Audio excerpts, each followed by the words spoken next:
Hai, welcome to Artocles. Kisah-kisah berikut ini cukup viral ya di tahun 2023 kemarin, dan mungkin sebagian besar dari kamu udah tahu ceritanya dari portal berita manapun. Untuk yang belum, bisa disimak berikut ini karena biasanya berakhir mengagetkan.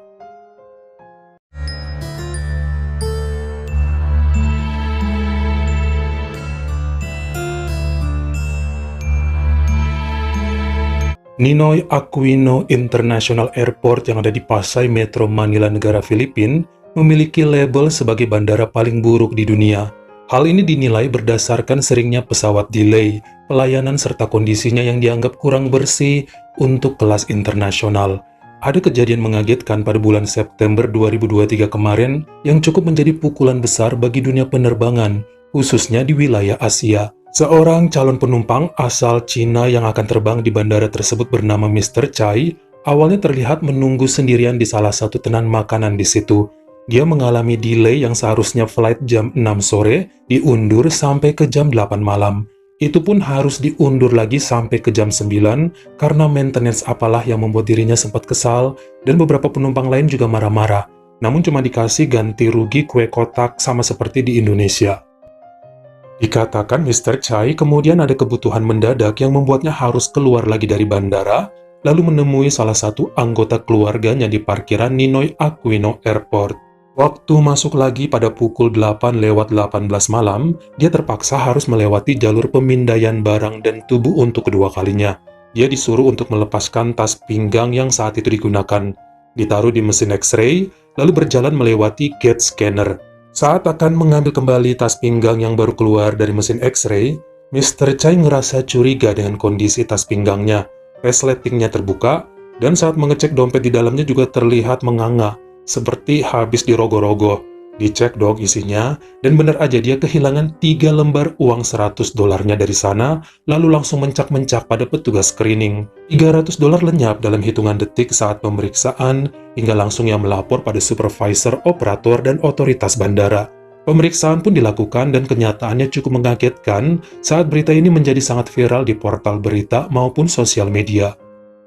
2 minggu kemudian, Menteri Perhubungan Filipina, Jimmy Bautista, mengumumkan pada Kamis 21 September 2023 bahwa CCTV Bandara Ninoy Aquino merekam salah satu staf pemeriksa bernama Irensi Morados usia 29 tahun saat itu dengan cekatan membuka tas pinggang Mr. Chai sebelum masuk ke mesin scanner, kemudian menarik 3 lembar uang $100 Amerika lalu coba untuk mengantonginya.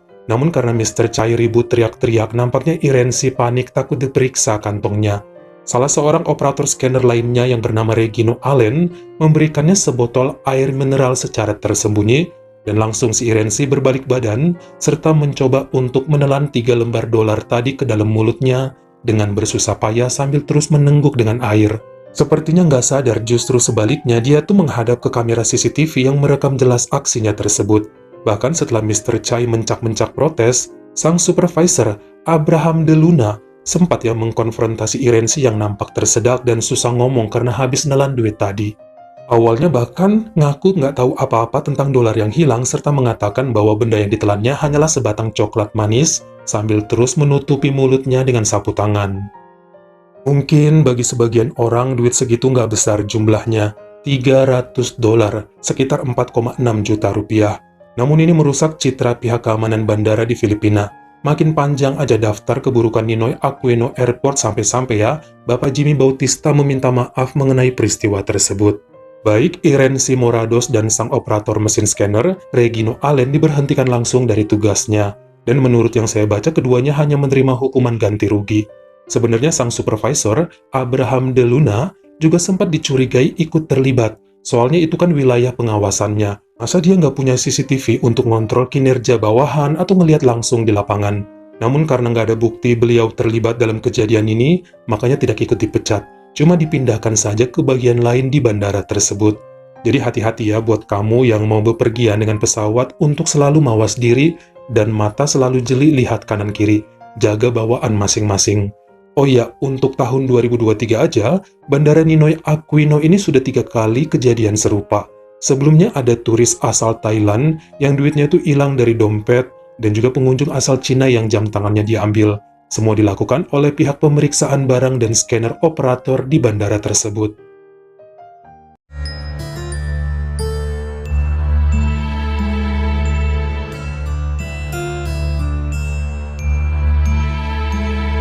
Kriti Magar adalah seorang gadis usia 27 yang tinggal di daerah bernama Bharatpur, negara Nepal. Kerjanya sebagai penjaga gerai skincare pinggir jalan yang pemiliknya masih saudara sendiri. Sejak April 2022, sudah pacaran sama Deepak Thakuri yang bekerja sebagai pemain keyboard pada band keliling yang umumnya memainkan musik kontemporer maupun klasik. Biasa tampil di acara nikahan atau perayaan lain. Si Deepak lebih muda setahun namun sifatnya sangat dewasa dan tenang, berbanding terbalik sama Kriti yang manja, posesif, dan baper berlebihan.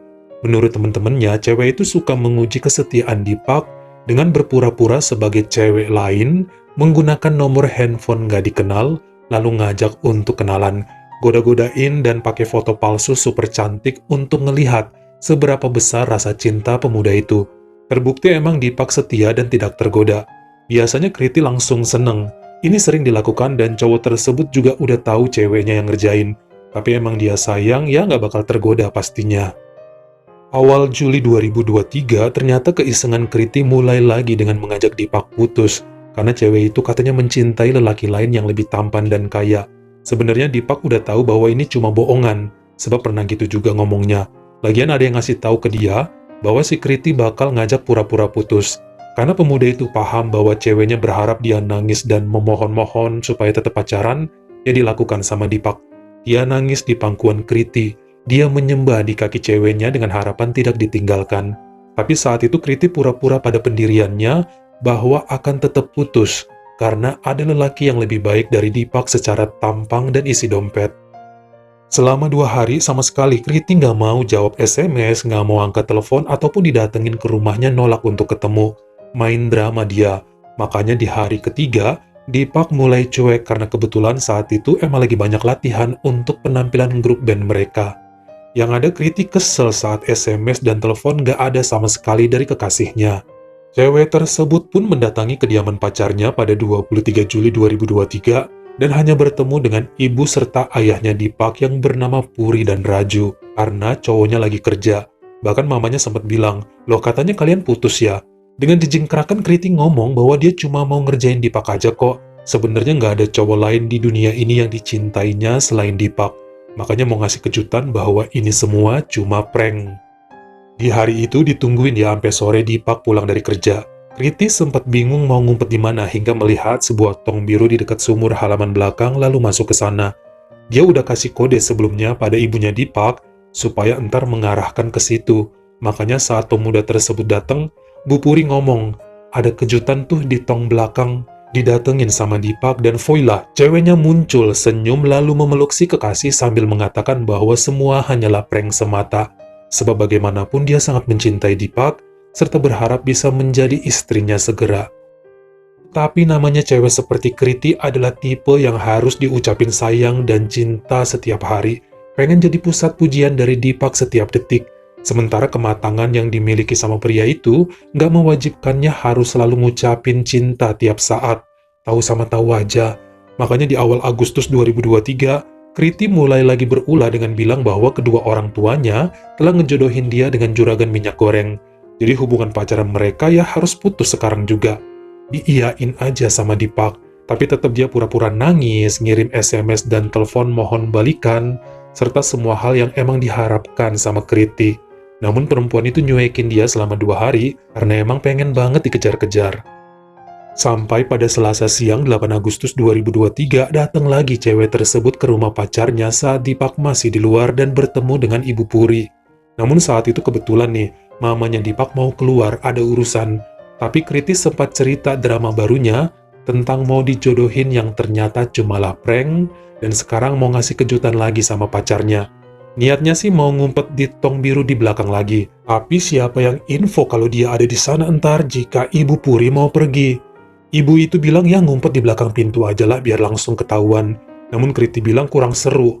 Makanya berencana akan bawa handphonenya ke dalam tong dan saat Deepak pulang, dia bakal kirim SMS untuk nyuruh mencari ke pelosok rumah. Ibu Puri bilang ya terserah namun harus berhati-hati. Dia pun langsung pergi meninggalkan Kriti sendirian di rumahnya.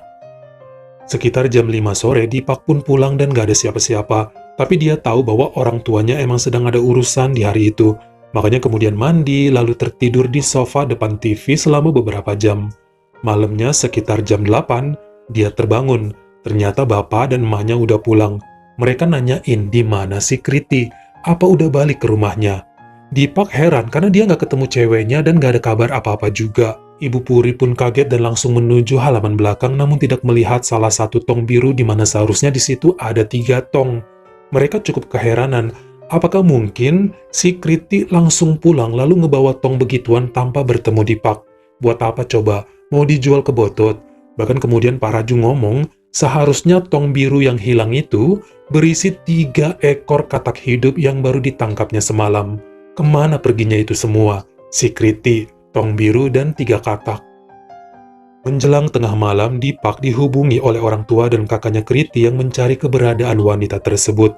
Dihubungi handphonenya sempat nyambung namun beberapa jam kemudian sudah tidak aktif. 24 jam setelahnya tidak ditemukan juga, akhirnya mereka melapor pada pihak berwajib dan pencarian besar-besaran pun mulai dilakukan. Sampai besokannya lagi, jadi 2 hari semenjak dinyatakan hilang, yakni pada Kamis malam 10 Agustus 2023, seorang pemancing menemukan tong biru di salah satu rawa sungai Narayani. Setelah dibuka, di dalamnya terdapat tubuh tidak bernyawa Kriti bersama 3 katak yang masih hidup dan juga handphonenya. Lalu apa yang sebenarnya terjadi? Inilah kesimpulan yang diumumkan pihak kepolisian Bharatpur pada media. Sore itu setelah Ibu Puri meninggalkan Kriti sendirian di rumahnya, si gadis melihat Deepak datang, lalu menuju ke belakang dan masuk ke dalam tong biru sesegera mungkin. Kali ini dia mencoba menutup bagian atasnya dengan harapan bahwa entar ditemukan nama cowoknya pasti bakal dibukain juga. Penutupnya ada semacam gelangnya di bawahnya, jadi bisa ditarik sekuat tenaga dari dalam tong. Kriti baru sadar bahwa dirinya terperangkap. Saat mencoba menghubungi Deepak dalam posisi berjongkok di tong setinggi 88 cm itu, dia baru ngeh, ada 3 katak di sana yang merupakan hewan paling dibencinya. Dia panik dan mencoba meronta, namun malahan tong tersebut tumbang, hingga terguling terus sampai ke kali kecil yang ada di dekat situ. Terus hanyut membawanya ke hilir sungai Narayani. Dia nggak dapat sinyal dan mulai kekurangan udara sampai nyawanya melayang setelah 24 jam di sana karena kehabisan oksigen serta panik ketakutan sama katak-katak itu. Tidak ada yang dihukum atas kejadian ini karena dianggap sebagai kecerobohan sendiri.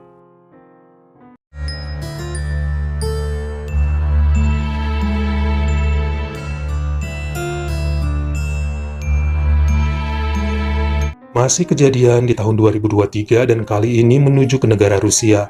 Mikhail Zubarev adalah seorang pria kelahiran 83 yang merupakan lulusan dari Moscow Orthodox Theological Seminary pada tahun 2010. Tapi saat itu statusnya udah jadi suami orang ya, karena dia kan nikah pada tahun 2004 dan dikaruniai 2 orang anak, laki dan perempuan. Setelahnya beliau menjadi pendeta ortodoks di sebuah penjara yang berada di kota Kazan, Provinsi Tatarstan, serta menjadi ulama di persatuan gereja wilayah tersebut. Istrinya bernama Victoria, lebih tua 4 tahun, diketahui sangat baik dan dihormati banyak kalangan. Suka membantu kaum miskin serta tidak segan mengulurkan tangannya bagi siapapun yang butuh pertolongan. Sejak akhir tahun 2022, beberapa jemaat di Kazan mulai mengeluhkan sikap Mikhail yang aneh, tidak sopan, kasar, dan hal lain yang tidak sepatutnya dilakukan oleh seorang pemuka agama. Pernah satu kali, dia mendatangi rumah warga atas kunjungan mendoakan orang sakit. Namun ternyata nggak dibayar, hingga beliau marah dan terjadi keributan. Bukan hanya debat mulut, bahkan Mikhail dikatakan adu joto sama jemaatnya yang minta didoakan tersebut. Pada aduan lain juga dikatakan lelaki itu sering mengirim pesan tidak sopan dan menggoda istri salah satu jemaat yang akhirnya diketahui orang banyak dan menjadi kericuhan. Bahkan makin kesini, Mikhail seperti lupa akan tugasnya untuk mengabdikan diri pada Tuhan. Maraknya sosial media dan aplikasi live bikin dia ikutan muncul di beberapa platform sambil flexing mengenai mobil baru, handphone, liburan mewah, PlayStation terbaru, dan hal lain yang sangat bertentangan dengan cara hidup sederhana yang diajarkan Tuhan. Sang istri sering ngasih nasihat namun yang ada kena bentak, bahkan menurut putra sulungnya bernama Daniel yang usianya hampir 18, sekarang ayahnya suka main tangan terhadap sang ibu. Ada lagi yang bikin suasana panas jika sedang terjadi pertemuan antar ulama di rumah ibadah. Forum diskusi selalu diisi dengan pendapat-pendapat Mikhail yang wajib dinomorsatukan. Dia nggak terima dengan hasil pemikiran orang lain dan suka memaksakan keinginannya wajib dijalani untuk peraturan baru yang dibuat. Bahkan gak segan menghina, nunjuk-nunjuk dan meremehkan ulama lain di hadapan umum jika tidak sejalan dengan isi kepalanya. Pernah satu kali dia melempar sebuah cawan pada wajah ulama lain karena perdebatan panas tidak mendapat kata sepakat. Beberapa laporan dan tentu hasil penglihatan langsung ini yang kemudian membuat para pemimpin mengeluarkannya sebagai ulama di Kazan. Namun dia masih mendapat jatah untuk menjadi pendeta di penjara wilayah tersebut. Tapi ini seperti bikin malu dia sendiri, karena ngerasa namanya dicoreng hingga untuk datang menginjil di penjara tersebut pun mulai males-malesan. Di rumah juga jadi sering berantem sama istrinya karena emang bertemperamen tinggi. Nggak suka dikasih saran apapun sama Victoria, karena ngerasa dirinya paling bener, nggak pernah salah. Yang ada rumah tangganya mulai panas, dan apa yang dilakukan sang istri selalu bikin dia kesel. Sekitar bulan Oktober 2023, Victoria ikut setiap harinya dalam acara minggu doa di rumah ibadah yang justru jarang diikuti sama Mikhail. Dia malu ke sana, banyak tetangga yang gak suka sama dia. Lagian bakal ada banyak ulama yang mungkin cuma mau nyinyirin dia karena dipecat dari komunitas. Sementara sang istri selalu ikut dan juga akrab ya dengan ulama lain yang membuat Mikhail cemburu. Jangan-jangan Victoria ada main sama ulama atau tetangga lain makanya rajin mengikuti pekan doa. Hal ini terjadi juga pada Selasa malam 31 Oktober 2023 bertepatan dengan Halloween setelah sang istri pulang kebaktian. Mikhail mengkonfrontasinya dengan berbagai tuduhan yang nampak dicuekin sama Victoria. Lelaki tersebut nggak suka digituin, didiemin aja kayak nggak dihargai, hingga mulai menarik rambut istrinya di dapur lalu menghajarnya. Hal ini disaksikan putrinya yang usia 8 tahun namun nggak berani untuk membela dan lari bersembunyi dalam kamar. Kejadian selanjutnya sulit untuk dijelaskan di sini. Yang pasti Victoria akhirnya menghembuskan nafas terakhir di usia 44 akibat serangan pedang tajam yang harusnya terpajang di tembok ruang tamu. Habislah pokoknya ditebas sama suaminya. Penuh dengan noda merah, kemudian Mikhail memanggil putrinya untuk berdoa bersama. Setelah itu sang putri nelpon abangnya, Daniel, yang langsung pulang dari rumah teman dan menghubungi polisi. Mereka kemudian menemukan bagian kepala Victoria di dalam freezer, dan Mikhail pun nampak pasrah aja saat pihak berwajib membawanya. Setelah itu, kedua anak tersebut menjalani masa pemulihan trauma di Rumah Sakit Umum Kazan. Mereka sebelumnya sempat meminta ya kalau bisa nih, bagian tubuh ibunya yang sudah terpisah-pisah, kalau bisa dipersatukan dulu, dijahit sebelum dilakukan pemakaman. Namun ternyata sulit karena kondisinya udah terlalu fatal, hingga nggak bisa terkabul permintaan mereka. Pada hakim, selalu aja Mikhail menyatakan bahwa sang istri telah berselingkuh dengan pria lain serta mulai menunjukkan rasa tidak hormat pada suami. Itu yang bikin kesel hingga melenyapkan Victoria. Pada bulan Desember 2023, akhirnya Mikhail Zubarev menerima hukuman penjara seumur hidup dan dia tidak akan dibebaskan sampai usianya habis. Sementara putra-putrinya diasuh oleh kakek nenek dari sang ibu. Bagaimana menurut kamu, mana dari 3 kisah viral di 2023 tadi yang paling bisa bikin kamu ngelus-ngelus dada? Kalian komen di bawah. Kalau kamu suka sama video ini, jangan lupa klik like serta tombol share-nya. Buat yang baru pertama kali mampir, atau udah sering mampir tapi belum berlangganan, jangan lupa klik dulu tombol subscribe, dan juga dinyalain notifikasinya, supaya lain kali kalau misalnya saya upload video baru, kamu jadi orang pertama yang tahu. Follow juga Instagram saya jika berkenan di Artokles S-nya 2. Dan jangan lupa untuk nontonin semua video saya yang lainnya. Ingat ya, tetap jaga jari dan juga lidah kita supaya nggak nyakitin hati orang lain. Terima kasih.